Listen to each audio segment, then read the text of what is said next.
محترم دوستو، بہت عیش آرام راحت اللہ جل جلالہ مالا والہ کے مہمان خانے میں ہے۔ اللہ بڑے تو ان کا مہمان خانہ بھی بڑا۔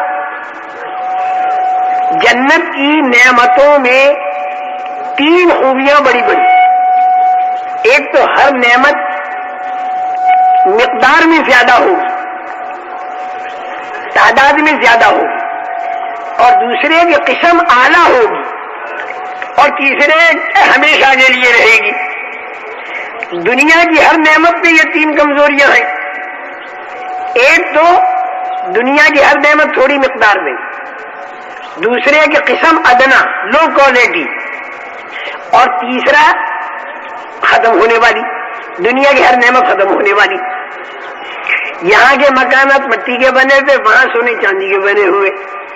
یہاں کے خدمت گزار 2-4، وہاں خدمت گزار 80,000۔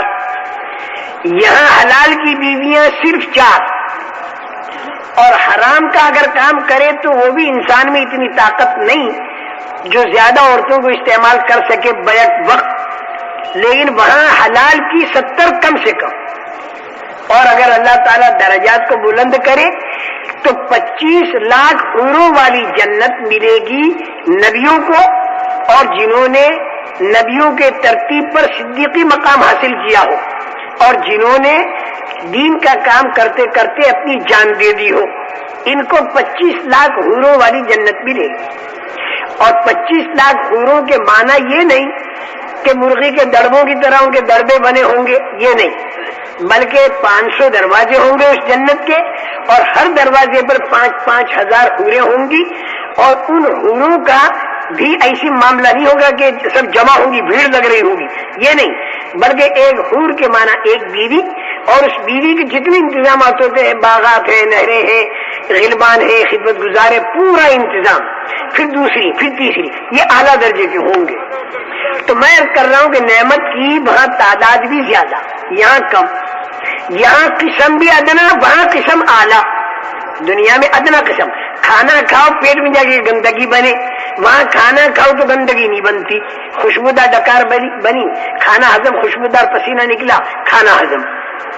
اسی طرح ہر نعمت کے اندر ہوگا۔ یہاں کا دودھ تھوڑے دنوں میں سڑ جاتا، سوکھ جاتا ہے، کیڑے پڑ جاتے ہیں، اور وہاں کا دودھ کروڑوں سال نہریں چلتی ہے، لیکن اس میں کسی قسم کی وانہار میں لبن لم یتغیر طعمہ، مزہ تک اس کا نہیں بدلے گا، بلکہ لطف اور مزہ اس کا بڑھتا چلا جائے گا۔ تو نعمتیں وہاں کی اعلیٰ قسم کی، ہر نعمت اعلیٰ قسم کی۔ یہاں پر روشنی زیادہ سے زیادہ سورج کی، وہاں جو روشنی ملے گی انسان جو لے گا وہ بہت زیادہ لے گا۔ جنت کی ایک حور اپنی انگلی کا ایک پوروا زمین آسمان کے بیچ میں لٹکا دے تو چاند اور سورج کا دکھائی دینا بند ہو جائے۔ عبداللہ بن عمرو بن عاص رضی اللہ تعالیٰ عنہما کی شادی ہو گئی۔ تعلق دیکھ، مجاہدہ ہر ایک کا الگ الگ ہوتا ہے۔ بعضوں کا مجاہدہ تو بیوی بچوں کو چھوڑ کر عبادات اور دعوت میں لگنا۔ حضرت عمرو بن عاص، حضرت عبداللہ رضی اللہ تعالیٰ عنہ عبادت کرتے کرتے اللہ کا اتنا تعلق ہو چکا تھا کہ انہیں عبادت، ذکر، تلاوت، روزہ بڑا لطف آتا تھا، مزہ آتا تھا، اس کا چھوڑنا ان کے لیے مجاہدہ تھا۔ شادی ہو گئی، کئی دن ہو گئے، بیوی کو چھوا تک نہیں۔ ان کی بیوی سے ان کے ابا نے پوچھا کیسا پایا میرے بیٹے کو؟ تو بہت اچھے ہیں، بہت اچھے ہیں، ساری رات خدا کی عبادت کرتے، دن بھر روزہ رکھتے، اشارہ کر دیا مجھے چھوا نہیں اب تک۔ رسول کریم صلی اللہ علیہ وسلم کو خبر دی، بلایا، پوچھا، انہوں نے ساری بات بتائی کہ آج میرے کو شابشی ملے گی کیونکہ میں اتنی عبادت کرتا ہوں۔ رسول پاک صلی اللہ علیہ وسلم نے بجائے شابشی دینے کے یہ فرمایا کہ اسے کم کرو، روزے کم رکھو، رات کو سویا بھی کرو، بیوی کے پاس بھی جایا کرو، کھانا بھی کھایا کرو، یہ ان سے فرمایا۔ اور فرمایا ان لنفسک علیک حقا وان لزوجک علیک حقا وان لعینک علیک حقا وان لزورک علیک حقا وان لجسدک علیک حقا، تیرے بدن کا بھی، تیری آنکھوں کا بھی حق ہے، تیری بیوی کا بھی حق ہے، تیرے ملنے والوں کا بھی حق ہے، سو بھی لیا کر، کھا بھی لیا کر۔ حضور اکرم صلی اللہ علیہ وسلم کم کراتے رہے، اور یہ کم کرنا ان کے لیے مجاہدہ ہے۔ مجاہدہ ہی ترقی کا راز ہے، مجاہدے کی نوعیت بدل جاتی ہے۔ ایک صحابی اللہ کے راستے میں پھرتے ہوئے آئے، پتہ نہیں کتنی مدت کے بعد آئے، بیوی انتظار میں تھی، گھر آئے، بیوی خوش ہو گئی، میاں آئے، بیوی سے یوں کہا کہ اگر تو کہے تو میں 2 رکعت نماز پڑھ لوں۔ ان کا پڑھ لو۔ اب نماز کی نیت باندھی تو ساری رات نماز میں لگ گئی 2 رکعت میں، اور اس کے بعد سلام پھیر کے فجر کی نماز کے لیے چل دی۔ بیوی نے دامن پکڑا تو ایک دم سے یوں کر کے دیکھ رہے، ارے تو بھی بیٹھی ہے، میرے کو تو یاد ہی نہیں رہی کہ نماز کے اندر سلام پھیرتے کیا ہے؟ ارے یہی تھا، تو سلام کس کو کر رہا ہے؟ سلام کائے کو کر رہا ہے؟ تو یہی تھا۔ ارے یہی نہیں تھا، نماز کے اندر جب اللہ کا تعلق ہوتا ہے تو آدمی یہاں کہاں رہتا ہے؟ تو اللہ کے تعلق کے بعد تو پتہ نہیں وہ کہاں ہوتا ہے۔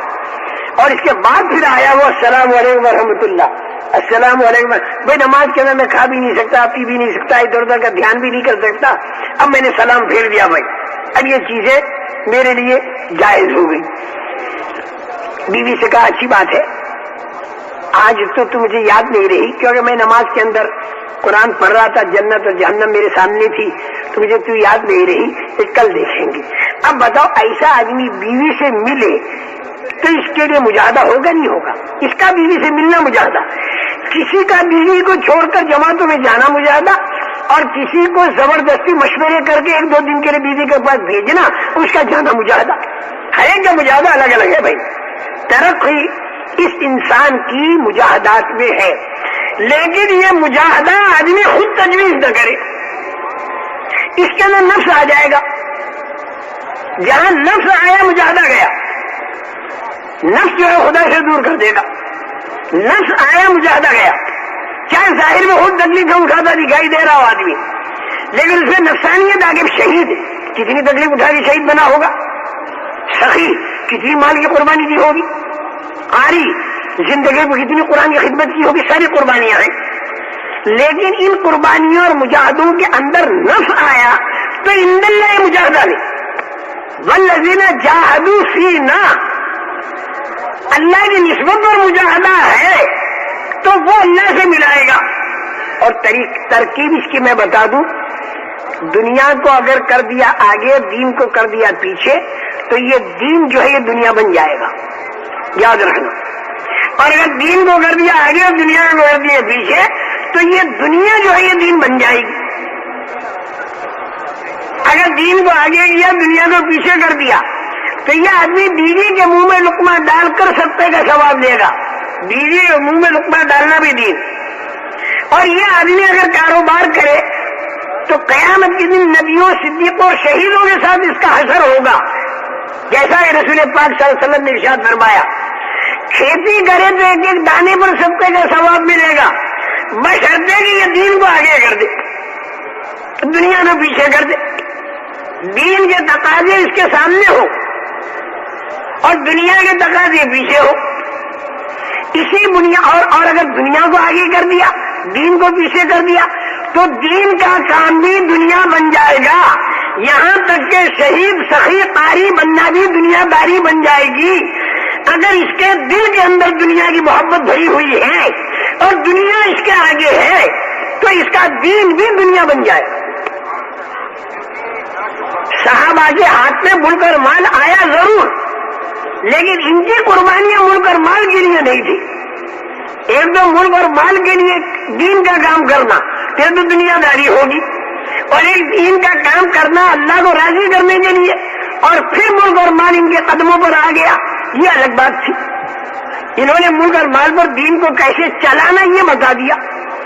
اس لیے میرے محترم دوستو، صحابہ کرام رضوان اللہ علیہم اجمعین پر جو فاقے آئے، یہ کاروبار میں کمزوری کی وجہ سے نہیں آئے۔ آپ سمجھتے ہوں گے کہ کاروبار میں سست تھے، نہیں، بالکل نہیں۔ 4 قسمیں تھیں، بعضے تو تجارت کرنے والے تھے جو مکے والے تھے، بعضے کھیتی کرنے والے تھے جو مدینے والے تھے، اور بعضے مزدوریاں کرنے والے تھے ان دو کے بیچ میں، اور بعضے وہ تھے کہ جو کمائی بالکل نہیں کرتے تھے، جیسے اصحاب صفہ، بالکل نہ کمانے والی بھی قسم تھی، بالکل نہ کمانے والی قسم، اور کمانے والی قسم پھر کمائیوں کی ترتیب، یہ سب تھا۔ لیکن ان لوگوں کے ذہن میں یہ بات بیٹھی ہوئی تھی، رسول کریم صلی اللہ علیہ وسلم نے مکہ مکرمہ سے یہ بات دل و دماغ میں بٹھا دی تھی، اس کلمے کے ذریعے لا الہ الا اللہ محمد رسول اللہ صلی اللہ علیہ وسلم سوائے خدا کے کوئی معبود نہیں، اور حضرت محمد صلی اللہ علیہ وسلم اللہ کے سچے رسول ہیں، اور کرتا دھرتا جو ہے وہ اللہ کی ذات ہے، اور حضور اکرم صلی اللہ علیہ وسلم کے طریقے پر اللہ تعالیٰ کامیاب کریں گے۔ زندگیوں کا بنانا بگاڑنا یہ اللہ کے ہاتھ میں ہے، دنیا کے اندر کی پھیلی ہوئی چیزوں سے زندگیاں بنتی بھی نہیں، بگڑتی بھی نہیں، اللہ انہیں استعمال کرتا ہے زندگیوں کے بنانے اور بگاڑنے میں۔ جب آدمی غلط چلتا ہے تو ایک دم سے زندگی نہیں بگاڑتے خدا، بلکہ ڈھیل دے دیا کرتے ہیں، اور ڈھیل دیتے دیتے دیتے دیتے پھر جس دن پکڑتے ہیں تو اس دن دنیا کی بڑے سے بڑی طاقت بھی اس پکڑ سے خدا کی بچا نہیں سکتی۔ اس لیے ان مشرکین کا عیش آرام کے اندر رہنا، اس سے تم دھوکہ مت کھانا، بلکہ یہ اللہ کی طرف سے ڈھیل ہے۔ اگر نافرمان آدمی پر نعمتوں کی بوچھار کی جائے تو یہ بطور ڈھیل کے ہے، اور اگر فرما بردار پر نعمتوں کی بوچھار ہو جائے تو یہ بطور برکت کے ہے، اور اگر نافرمان آدمی پر تکلیف آئے تو یہ بطور تنبیہ کے ہے، اور اگر فرما بردار پر کوئی تکلیف آئے تو یہ بطور ابتلا اور امتحان کے ہے۔ تو صحابہ کو خوب تسلی دی کہ یہ جو مکہ مکرمہ میں 13 سال تمہارے گزر رہے ہیں، جو تکلیفیں تم پر آ رہی ہیں اس لیے نہیں آ رہی کہ اللہ تم سے ناراض ہو، بلکہ یہ بطور ابتلا اور امتحان کے ہے جو نبیوں پر بھی آئی۔ گھبراؤ مت۔ اور یہ مکے کے بے ایمانوں پر جو راحتیں ہیں یہ خدا کے خوش ہونے کی دلیل نہیں ہے، بلکہ یہ بطور ڈھیل کے ہے۔ جس دن خدا کی پکڑ آئے گی تو ان کی طاقت ان کو بچا نہیں سکے۔ میں بیچ میں ایک بات یہ سمجھا رہا ہوں، مجھے اصل سمجھانا تو یہ ہے کہ صحابہ کے اوپر جو فاقے آئے کاروبار میں سستی کی بنا پر نہیں آئے، بس یہ میں بتلانا چاہتا ہوں، بلکہ خدا کے دین کے تقاضے ان کے سامنے آئے، اس بنا پر انہیں کاروبار کرنے کا وقت نہیں ملا، اور مقدر میں فاقہ تھا وہ آ گیا، اور انہوں نے برداشت کیا کہ ہم فاقہ برداشت کر سکتے ہیں لیکن خدا کے دین کے تقاضے کو قربان نہیں کر سکتے۔ کاروباری سیزن اگر تبوک کے موقع پر آ گئی تو ہم اپنی کاروباری سیزن کو قربان کر سکتے ہیں، لیکن تبوک کا موقع جس میں خدا کا حکم ہے انفروا خفافا وثقالا والا، ہم خدا کے اس حکم کو توڑ نہیں سکتے۔ حکم پورا کرنے میں اور خدا کے دین کے تقاضوں کے پورا کرنے میں اگر ہماری کاروباری سیزن چھوٹتی ہے تو ہم کاروباری سیزن کو قربان کر سکتے ہیں، لیکن خدا کے دین کے تقاضے کو قربان نہیں کر سکتے۔ اچھا، آپ کے ذہن میں یہ ہوگا کہ تبوک میں تو اللہ تعالیٰ نے کہہ دیا تھا انفروا خفافا وثقالا، اور آج تو تبوک ہے ہی نہیں تو ہم پر وہ حکم نہیں۔ میرے محترم دوستو، جتنے واقعات پر اللہ تعالیٰ نے احکامات دیے یہ احکامات قیامت تک کے لیے ہیں، اگر وہ منسوخ نہ ہو۔ خدا کے دین کا تقاضا تو اس پر آئے گا جو دین کے کام کو اپنا کام بنائے، جس کے ذہن میں یہ بات بیٹھی ہوئی ہو کہ میں اللہ کے دین کے کام کے لیے مبعوث ہوا ہوں۔ کیوں کہ نبیوں کا آنا بند ہو چکا ہے اور اللہ نے اس امت کو مبعوث کیا ہے اور بھیجا ہے خدا کے دین کی دعوت کے لیے اور دین کے تقاضوں کو پورا کرنے کے لیے۔ حضرت ربیعی ابن عامر کا یہ جملہ ہے مبعوث ہونے والا۔ انہوں نے رستم زمان کے دربار میں کھڑے ہو کر کہا اللہ ابتعثنا لنخرج العباد من عبادت العباد الى عبادت رب العباد ولنخرج الناس من جور الادیان الى عدل الاسلام ومن ضیق الدنیا الى سعتها۔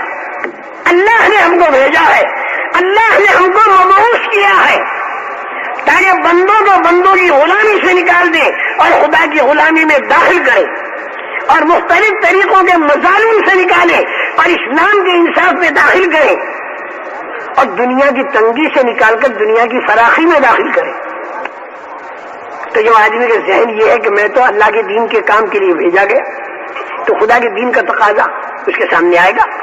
جب آدمی دین کے کام کو کام بنائے تو دین کے تقاضے سامنے آئیں گے، اور کھانے کمانے کو کام بنائے تو کھانے کمانے کے تقاضے سامنے آئیں گے۔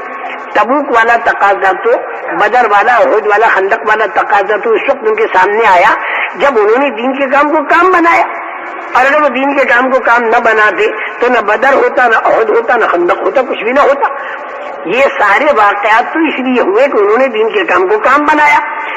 دور صدیقی میں صحابہ نے دین کے کام کو کام بنایا، ان کے سامنے دین کے تقاضے آئے، دور فاروقی میں دین کے تقاضے آئے، دور عثمانی میں دین کے تقاضے آئے، ہر زمانے میں دین کے تقاضے آئے جب انہوں نے دین کے کام کو کام بنایا، اور جب کھانے کمانے کو کام بنا دیا پھر دین کے تقاضے کیا اس کے سامنے آئیں گے؟ بلکہ اس کو سمجھ بھی نہیں آ گیا دین کا بھی کوئی تقاضا ہوا کرتا ہے، جو کہ اتنا میرا کاروبار پھیلا ہوا ہے۔ تو اس لیے صحابہ نے دین کے کام کو اپنا کام بنایا، تو اللہ جل جلالہ و من والوں کی طرف سے ان کے اوپر دین کے تقاضے آئے۔ ان تقاضوں میں بعض موقعوں پر انہیں کمانے کا وقت نہیں ملا اور مقدر میں فاقہ تھا وہ آ گیا، تو انہوں نے طے کر دیا کہ ہم فاقے کو برداشت کریں گے لیکن خدا کے دین کے تقاضے کو ہم قربان نہیں کریں گے۔ میں سمجھانا یہ چاہتا ہوں لوگوں کے ذہن میں یہ ہے کہ صاحب یہ تنگی جو ہے کاروبار نہیں کر رہے تھے، نہ بالکل نہیں، کاروبار کی سستی نہیں تھی، کاروبار تو خوب حضرت صدیق حضرت فاروق کے سارے کاروبار کر سکتے تھے۔ دین کے تقاضوں پر اتنی بھوک آئی کہ رسول کریم صلی اللہ علیہ وسلم بھی بھوک کے مارے گھر سے نکلے، حضرت صدیق حضرت فاروق سب بھوک کے مارے نکلے، حضرت ابو انصاری رضی اللہ تعالیٰ عنہ کے باغ میں گئے، انہوں نے کھجوریں لا کر سامنے رکھی، بڑے خوش ہوئے اور بکری کاٹی، گوشت روٹی سامنے رکھی، رسول پاک صلی اللہ علیہ وسلم نے روٹی کے اوپر گوشت رکھا اور یوں فرمایا کہ فاطمہ کو دے آؤ کیونکہ 3 دن سے اس کے گھر بھی فاقہ ہے۔ آپ انداز لگاؤ، میری بات کو سمجھو، بیوی کے حق کا ادا کرنا رسول پاک صلی اللہ علیہ وسلم خود بتانے والے، اور ان کی بیٹی پر 3 دن کا فاقہ، اور کہیں یہ نہیں ملتا کہ حضرت علی سے یوں کہا ہو کہ قرآن کی کھلی آیتیں بیوی کا حق ادا کرنے کی ہیں، لیکن علی تم نے میری بیٹی کو اتنے فاقے پر رکھا، اور چکی میری بیٹی پیستی ہے اور میری بیٹی جو ہے وہ مچھلی سے اٹھا کر پانی بھر کے لاتی ہے، اور علی تم اتنا خیال نہیں کرتے۔ یہ حضور اکرم صلی اللہ علیہ وسلم نے کہیں پر کہا ہو یہ نہیں ملتا، بلکہ ایک خادم لینے تشریف حاضر خدمت ہوئی حضرت فاطمہ، تو بجائے خادم دینے کے رسول پاک صلی اللہ علیہ وسلم نے تسبیح فاطمہ بتا دی، خادم بھی نہیں دیا، حالانکہ خادم بہت سے غلام آئے ہوئے تھے لیکن نہیں دیا۔ حضرت علی رضی اللہ تعالیٰ عنہ خدا کے دین کے تقاضوں پر اتنے مصروف تھے کہ انہیں کاروبار کا وقت نہیں ملتا تھا، سست نہیں تھے۔ خیبر کا ایک دروازہ جس کو 40 آدمی اٹھا سکیں، اکیلے حضرت علی رضی اللہ تعالیٰ عنہ سے اٹھا کر پھینکا، اتنی بڑی طاقت تو ان میں تھی، تو کاروبار کی طاقت کیوں نہیں ہوگی؟ قیامت تک ہمارے نبی کے بارے میں بھی کوئی یہ نہیں کہہ سکتا کہ وہ کاروبار نہیں جانتے تھے۔ حضرت خدیجہ کا کاروبار اور زیادہ نفع کما کے دکھا دیا کہ کاروبار کرنا ہمارے نبی بھی جانتے تھے۔ بکریاں چرانا عملاً کیا، تجارت عملاً کی، چاہے وہ نبوت سے پہلے ہی کی ہو، لیکن ہمارے نبی میں ساری۔ لیکن پھر یہ کاروبار یہ فاقے کیوں آئے؟ کاروبار میں سستی کی بنا پر نہیں، بلکہ خدا کے دین کے تقاضوں پر کھڑے ہوئے اور مقدر میں فاقہ تھا، کاروبار کا وقت نہیں ملا، اس فاقے کو برداشت کیا، خدا کے دین کے تقاضوں کو قربان نہیں کیا۔ جیسے آج ہم سے کوئی کہتا ہے کہ دین کا تقاضا ہے نکلو، تو ہم کہتے ہیں فرصت نہیں کیونکہ میرے پاس کاروباری گھریلو الجھنیں ہیں۔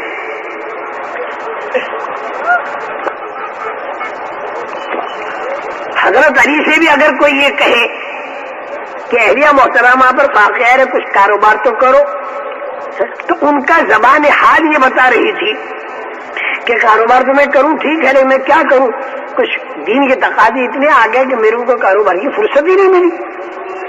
لیکن جب حد درجے فاقہ پہنچ گیا حضرت فاطمہ رضی اللہ تعالیٰ عنہ کا، اور حضرت امام حسن حضرت امام حسین بھی دودھ پینے کے زمانے میں فاقے میں آ گئے، یہاں تک کہ ماں کی چھاتی کا دودھ بھی نہیں ملا اور بکری کا دودھ بھی نہیں ملا۔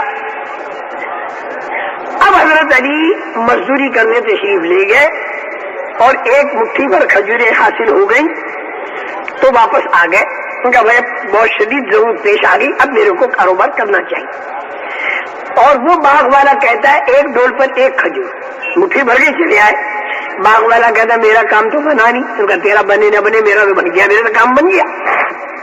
3 دن کے فاقے کے بعد ایک مٹھی بھر کھجوریں، 3 دن کا انتظام ہو گیا میرا۔ ان کا اب اگر تم میرا ڈول کھینچو تو ایک ڈول پر 2 کھجوریں دوں گا۔ حضرت علی کا مجھے نہیں چاہیے، ڈبل مزدوری مل رہی، وہاں تو کمانا مقصود ہی نہیں تھا، وہاں تو مقصود دین کا کام تھا، کمانا، کھانا، کاروبار، گھر، یہ ایک ضرورت کی چیز تھی، اس میں لگتے تھے بقدر ضرورت، کام نہیں تھا، وہ کام تو دین ہی کا تھا اصل۔